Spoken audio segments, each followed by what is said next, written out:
उन्होंने संदेश उस दिन विनयांजलि सभा में दिया था और कल भी दिया था। नियत को स्वीकार करो। नियत जो है वह किसी का कारण नहीं बनती। अंत में मृत्यु तो निश्चित ही है। कितने दिन अपन किसी को जीवित रख पाएंगे या रह पाएंगे। महावीर स्वामी आत्माएं जब गई होंगी तब क्या हुआ होगा। चक्रवर्ती जैसे जब इस नगर से जाते होंगे तो क्या होगा। कुंद स्वामी ने जब समाधि ली होगी तब क्या होगा। पूज्यवर शांति सागर महाराज ने समाधि ली, उनको भी जाना पड़ा। वो बहुत बड़े आचार्य थे। वो भी उसके बाद भी दुनिया चल रही है।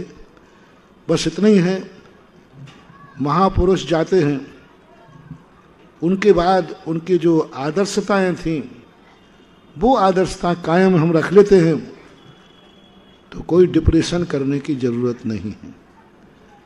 क्योंकि उनका ही एक भाव रहता है कि कोई डिप्रेशन नहीं करना।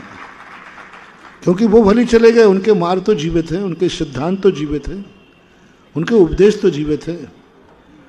उनका सिद्धांत जीवित होना ही सबसे बड़े डिप्रेशन को शांत करने की दवाई है कि उनके जो सिद्धांत थे उन सिद्धांतों पर हम कायम रहेंगे, उनको हम जीवित रखेंगे।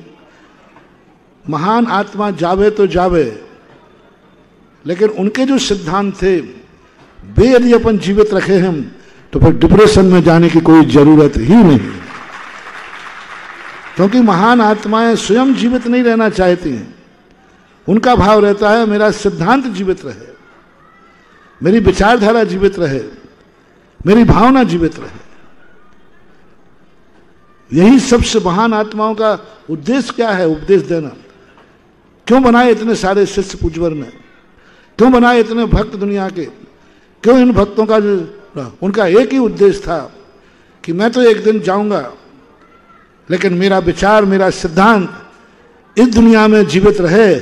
इसलिए उन्होंने अपन सबको मार्ग बताया, पैर पे खड़ा किया कि वो जानते थे कि मैं तो जीवित रहूंगा नहीं, लेकिन मेरा सिद्धांत, मेरे शिष्य जीवित रहेंगे, मेरा सिद्धांत मेरे भक्त जीवित रखेंगे।